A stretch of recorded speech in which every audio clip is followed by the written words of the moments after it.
Čau, mani sauc Zanda, un es pastāstīšu par kādu vietālruni, kurš Latvijas tirgū ir ienācis salīdzinoši nesen. Šis ZTE skate telefons ir ļoti piemērots jauniem un aktīviem cilvēkiem, kurš savā ikdienā integrē sociālos tīklus un daudz un dažādas aplikācijas.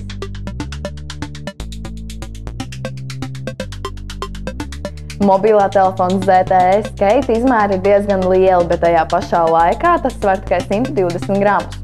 Viens no ZTE skate lielākajiem plusiem ir tā lielais 4,3 colu ekrāns, kuram ir 800 x 480 pikseļu izšķirtspēja. Tāpat šim tālrunim ir 3 fiziskie taustiņi priekšā, vienā sānā bloķēšanas taustiņš un otrā sānā skaļuma regulēšanas taustiņš. Telefona augšpusē var atrast austiņu pieslēgvietu.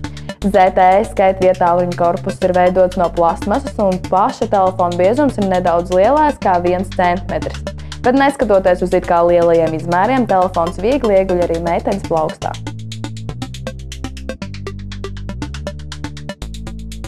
Runājot par telefonu tehniskajiem parametriem, jāsaka, ka tam ir 800 MHz centrālais processors, kurš ļauj ērti un viegli rīkoties ar vairākām funkcijām un aplikācijām vienlaicīgi.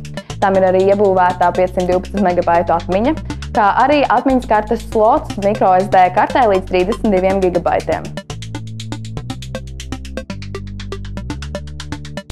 ZTE skate vietālrunim ir 5 megapikseļu kamera, kur aprīkota ar autofokusu un LED zipspulti. Lai arī citiem vietālruņiem kameras megapikseļu skaits ir lielāks, šī telefona kamera vienalga ļauj uzņemt kvalitatīvus attēlus un bildes, ar kurām dalīties sociālajos tīklos.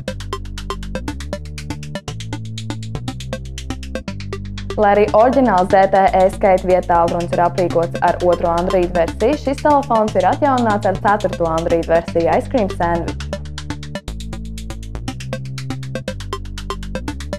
Neviens vietālrunis mūsdienās vairs nav iedomājams bez tādām funkcijām kā mūzikas atskaņošana, FM radio, Wi-Fi un 3G internets, kā arī GPS navigācija un Bluetooth funkcija.